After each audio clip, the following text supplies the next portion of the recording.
Truth be told, I will rarely, if at all, spend on apps. But if I really had to, I wouldn't mind if it were for these. Hey everybody, what is up? My name is Mica Gonzalez, that's M-I-C-A, Gonzalez with a Z. And as always, I try productivity apps so that you don't have to.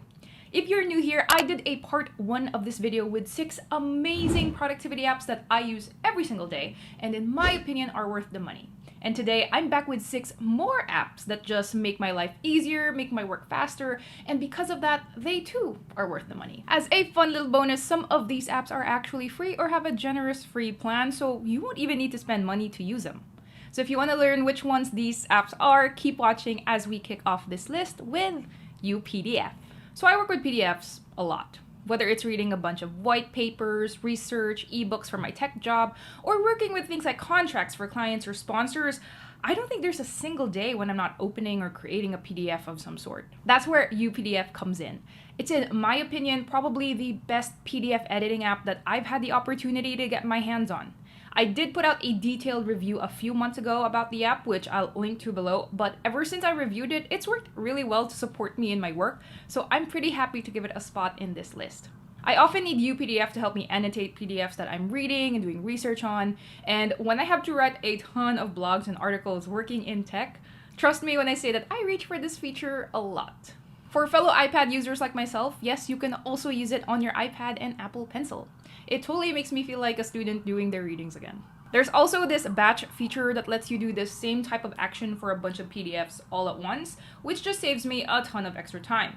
An example is I might be trying to pull all sorts of research from different PDFs and want the info in one document instead of them scattered all around. So I can use the batch convert feature to turn all of these PDF sources into something like a Word doc or a slideshow, and then I can just compile everything into one place, which is my personal preference, and it takes almost no time at all using UpPDF.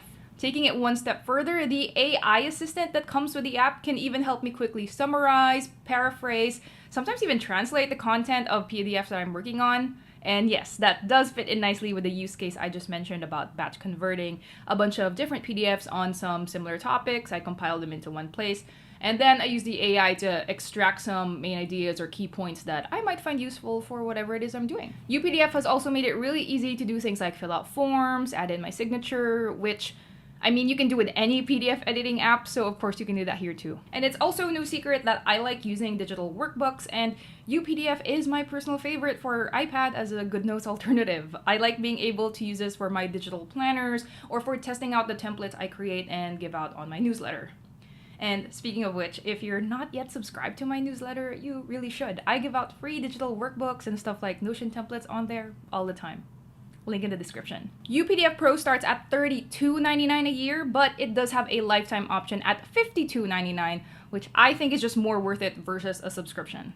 One license is available for Mac, Windows, iOS, and Android, so if you ask me, the lifetime plan just has the best value with that in mind. On the other hand, UpPDF AI is an add-on on top of the Pro license, and because it's AI powered, yes, this one does come with a recurring subscription. The total price will vary depending on whether you're getting the annual or lifetime Pro plan, and whichever plan you get is really up to you, your budget, and your needs. But as a nice little surprise, I reached out to UpPDF about my plan to include them in this video since I enjoy their app so much, and they happily agreed to sponsor this video by giving you up to 60% off a premium plan. Click the link in the pinned comments or the description so you can enjoy a discount on any plan you choose. Again, you could get up to 60% off specific plans, so thank you UpPDF for sponsoring this video after I nicely asked. The next app on our list is an app that I've been using for years now called Bartender. So I'm going to go right out and say it, I get easily distracted, like embarrassingly so. I honestly can't stress it enough. The littlest things can distract me, including the things that I see on my screen while I work, which is why I'm almost always on Do Not Disturb. I'm notorious for never enabling notifications to most apps, and I try not to have multiple apps open if I can help it. It takes so little to distract me, and that extends to even the menu bar at the top of my Mac. So that's why I'm a huge fan of apps that have some kind of focus mode where it hides just the irrelevant things, and Bartender kind of does that in a way, but specifically for the menu bar. With Bartender, you can hide all the different icons you see on your menu bar, so if there's anything you don't really see yourself using or wanting to look at, you can just hide it forever, and Bartender keeps it out of sight, out of mind. There are some conditions or triggers you can set too if you don't always want something hidden. For example, I typically hide my MacBook's battery indicator when I'm plugged in, since I'm charging it anyway and won't really need to know how much power I have left. But when I'm not charging, I let Bartender show it to me, the icon, so I can always see when I'm starting to go low on battery and when I might need to plug in again. You have options to choose how Bartender looks on your menu bar. I personally like the 3 little dots one. It's just nice and clean and discreet. But there are some cute options for you too if that fits more your style. One final feature I'll mention from Bartender, it lets you customize your menu bar. So if you're someone who loves to customize your Mac down to every little detail, then this is the app to do it. Add a color, a gradient, customize borders, shadows, add some rounded corners. Hey, it's your Mac. Make it yours. Bartender is currently available as Bartender 5 for just $16 one time, and if you had a license to a previous version, you might just be eligible for a discount. The third productivity app for Mac that I would buy over and over again is called Permute. I'll keep this one nice and quick because Permute does one thing, which is convert media files into different file formats, and it does that one thing really, really well. Look, I'm a busy girl. I work in content, in tech, in marketing, and that means I'm dealing with a ton of different files and file types, and sometimes different files just don't work with some of the apps that I use. Enter Permute, the easiest way to just drag and drop a file I want to convert into almost any other format. I reach for Permute a lot when I need to convert audio files from Apple devices into something more universal, or when I'm just dealing with WebP or SVG files, and apps or websites just don't seem to support them. Side note, it's still very surprising to me how so many apps and sites don't support WebP and SVG. It just doesn't make sense. Again, short and sweet, but I cannot praise Permute enough. I never have to go online and look for those free converter sites that have like 100 different ads and sometimes ask you to just sign up just to download your file. And you kind of just know that your data is getting sold on those sites. You can't convince me otherwise. So with Permute, there's no more of that, and it only costs $14.99 to free myself from those sketchy sites. Speaking of apps that do one thing really, really well, let's move on to the next productivity app on my list, Numei. Numei is a beautiful calculator that, well, changes the way you're going to use a calculator on your Mac. The unique thing here is you're able to use a natural language when trying to calculate what you want, and Numei can understand. So you can type in 8 times 5 plus 9, and it'll give you the answer you need.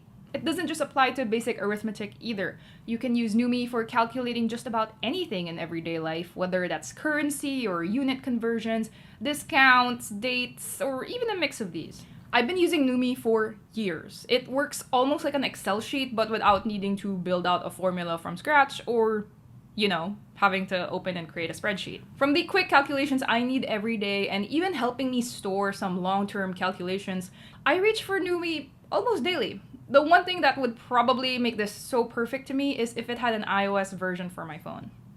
Numei clocks in at $24.99 for a single license, and unlike some of the apps on this list, it doesn't have a numbered version, so as far as I can tell, one license is going to last you pretty much forever. And speaking of forever, we're a little bit over halfway through this video, and I would love you forever if you hit like on this video if you're learning about some cool new apps.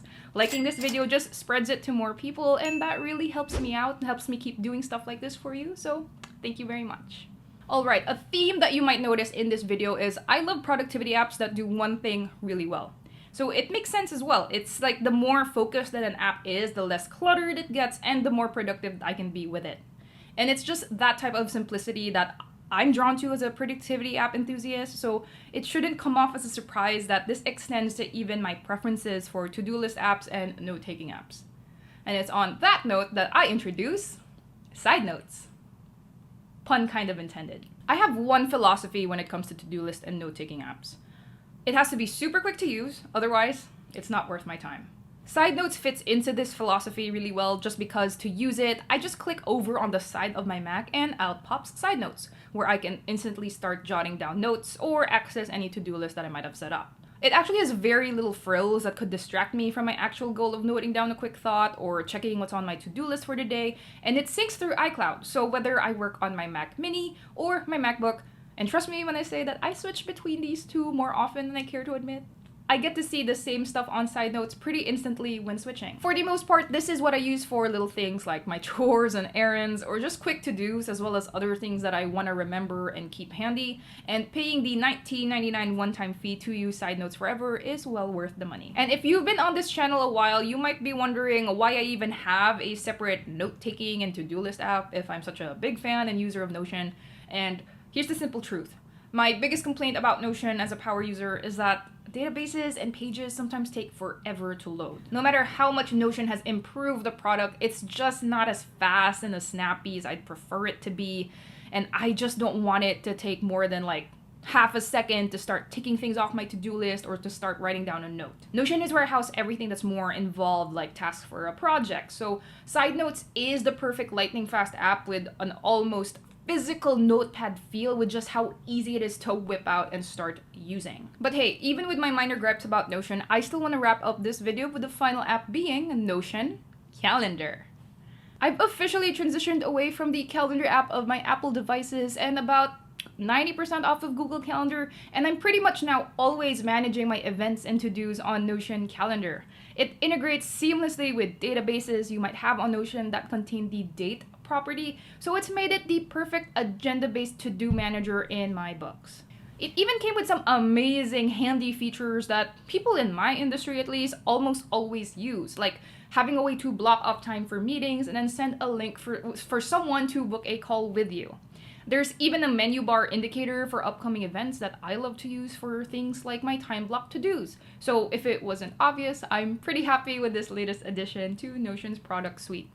And the best part about it, it's free to use if you have a Notion account, and it's probably the one thing that'll finally let you create a Notion master calendar for all of your calendar databases, which is a topic that I cover in this video over here that you should really watch next.